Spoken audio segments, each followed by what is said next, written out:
आज की कहानी है सुनीता और उसकी 2 साल की छोटी बच्ची मधु की।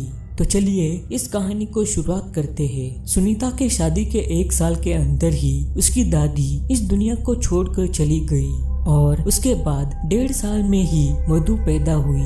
जब से मधु पैदा हुई तब से सुनीता को सारी खुशियाँ मिल गई थी, यानी कि मधु उसके लिए बहुत सारी खुशियाँ लेके आई थी।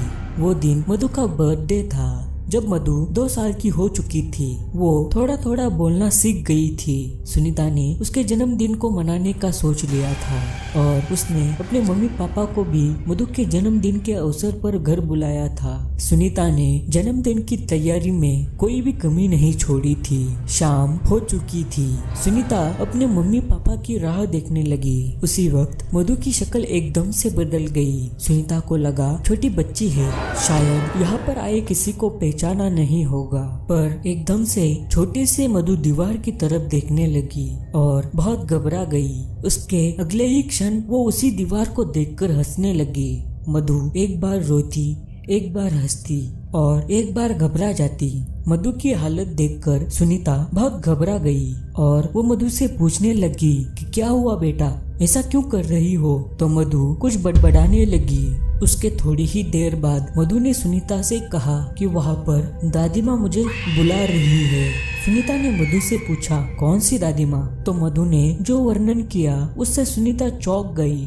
उसने जैसा वर्णन किया था वैसी ही सुनीता की दादी माँ दिखती थी। पर सुनीता सोचने लगी कि ना कभी मधु ने दादी माँ का फोटो देखा है, ना कभी उनसे मिली है। वो तो मधु के पैदा होने के 1.5 साल पहले ही गुजर चुकी थी। तो मधु ने उनका वर्णन कैसे किया? अपने दादी माँ को याद करके सुनीता की आंखें भर आई और उसे लगा कि शायद मधु के जन्मदिन पर उसकी दादी माँ उसे आशीर्वाद देने आई हो। उसके बाद मधु ने कभी वैसा व्यवहार दोबारा नहीं किया।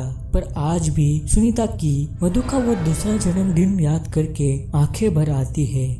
तो दोस्तों, ये थी आज की कहानी। कहानी अच्छी लगी हो तो वीडियो को लाइक जरूर करना, अपने दोस्तों के साथ शेयर भी करना और अगर मेरे चैनल पर नए हो तो चैनल को सब्सक्राइब करके बगल वाला बेल आइकॉन याद से दबाना। मैं मिलता हूँ आपसे किसी और नई हॉरर स्टोरी के साथ। तब तक के लिए अलविदा।